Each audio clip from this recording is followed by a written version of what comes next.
A day in my life as a content creator at taong bahay na walang sweldo. Hello everyone, it's me again. I'm Karen D. Di na palamunin. At lumabas na nga yung kasama namin, kaya on the way na kami papunta sa aming destination. At ayan, habang hinihintay namin yung order, nagchichika muna kami about sa mga life namin. Kailangan naman sa'yo, anong pake namin. At ayan na nga yung in-order namin, 2 Mickey at saka 2 beef mami. Tara kain! At yan, natapos na kaming kumain, nagtambay muna kami saglit dyan. Pagod kami dyan galing sa trabaho pero hindi naman halata. Kaya yan, tapos na kaming nagchika, uwi na kami.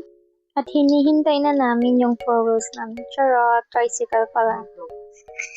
Sa mga gusto palang mag-order ng aking pabango, Sweet Temptation, ang flavor, cucumber melon. Ilagay ko na lang sa comment section yung link.